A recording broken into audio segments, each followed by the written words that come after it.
আসসালামু আলাইকুম। সবাই কেমন আছেন? আশা করি সবাই ভালো আছেন। তো আজকে দেখতে পাচ্ছেন একটা ফ্রিজের কাজে আসলাম।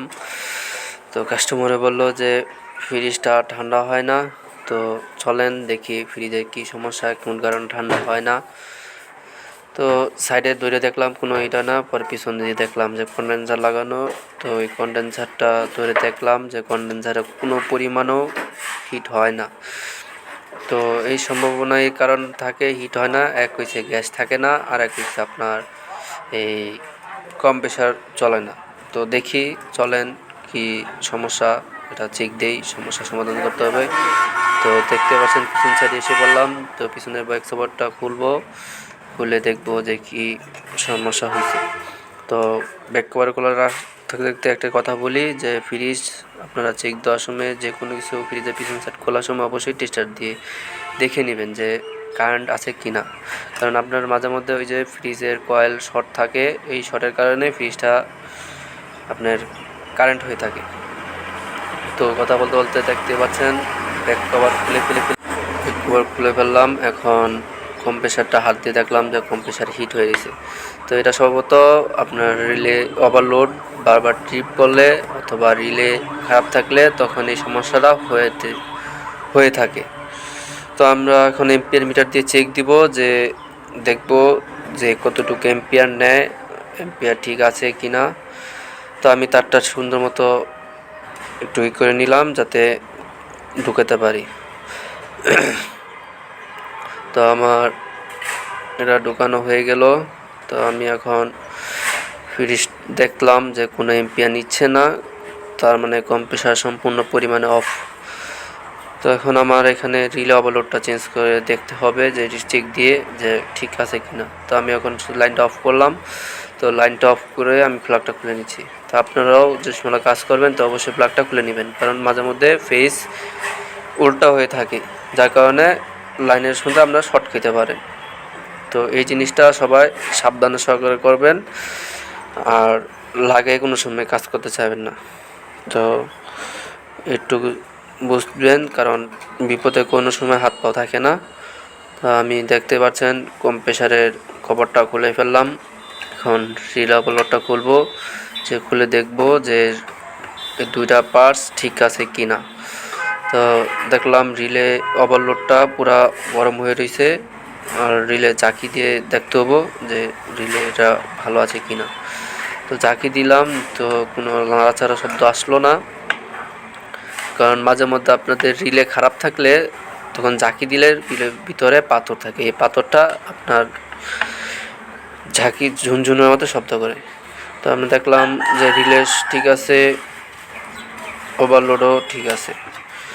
তো দুটোটাই ঠিক আছে, তার মানে কম্প্রেসার কোনো ঝামেলা আছে। তো কম্প্রেসারটা চেক দিচ্ছি, দেখি কম্প্রেসারের কয়েল ঠিক আছে কিনা।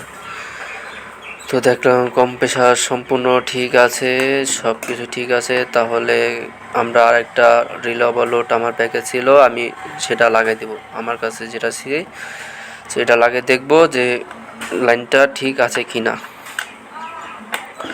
তো আমরা কানেকশনটা করে ফেলি।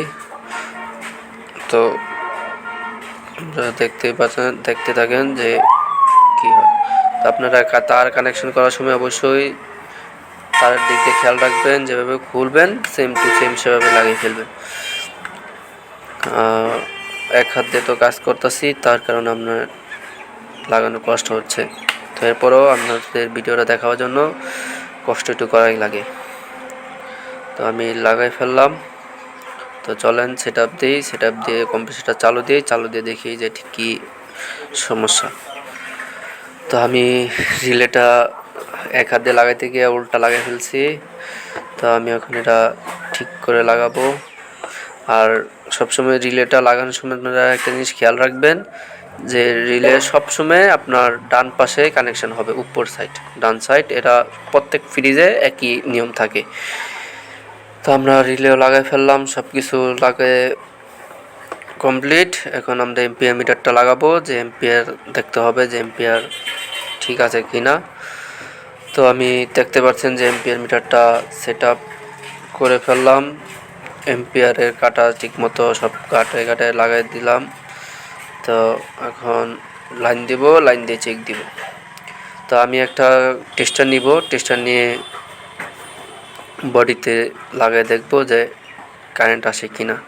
তো আমরা বডিতে ধরছি, আর এদিক থেকে একজনে ফ্রিজের লাইনটা দিল, দেখলেন লাইন আসলো 3.9 এম্পিয়ার নিচে। এরপর আবার আপনার ফ্রিজ অফ হয়ে গেল। তার মানে এটা আপনার ফ্রিজের মেকানিক্যাল মাঝে মধ্যে জাম থাকার কারণে, কয়েলটা একটু দুর্বলের কারণে আপনার এই সমস্যাটা হয়ে থাকে। তো আমরা একটা জাম্পার করব, জাম্পার করে রানিং স্টার্টিং দুইটা একসাথে শর্ট করে বাড়ি দিব, দেখব যে কম্প্রেসার চালু হয় কিনা। তো দেখতে পাচ্ছেন আমি জাম্পারের ক্লিপের তারটা লাগাই ফেললাম, ওই মাথায় একটা ক্লিপ, এই মাথায় একটা ক্লিপ। তো লাইনটা দিলাম, দেখেন আমি বাড়ি দিই, সাথে সাথে দেখি চালু হয় কিনা। তো আলহামদুলিল্লাহ দেখতে পাচ্ছেন যে কম্প্রেসার স্টার্ট নিয়ে ফেলছে, 1.4 এম্পিয়ার নিয়ে ফ্রিজ চালু হয়েছে। তো আপনারা জিনিসটা সবসময় খেয়াল রাখবেন। এখন আপনারা সবসময় এভাবে না কাজ হলে আপনারা একটা ক্যাপাসিটার নিয়ে নেবেন, স্টার্টিং ক্যাপাসিটার দিয়ে নিয়ে ওটা শর্ট দিয়ে দেখবেন, ইনশাল্লাহ হয়ে যাবে। তো এখন দেখতেই পাচ্ছেন এই সমস্যা হয়েছে, তাহলে আপনারা একটা জিনিস খেয়াল রাখবেন যে এই সমস্যাটা দিছে, তো আপনারা একটা 3.5 একটা ক্যাপাসিটার লাগাই দিবেন, একটা রিলের ডান পাশে একটা বাম পাশে নিচের সাইডে লাগাই দিবেন, যাতে ভবিষ্যৎ পরে আপনার এরকম সমস্যা যাতে হইলে অটোমেটিক হয়ে যায়। ধন্যবাদ, সবাই ভালো থাকবেন।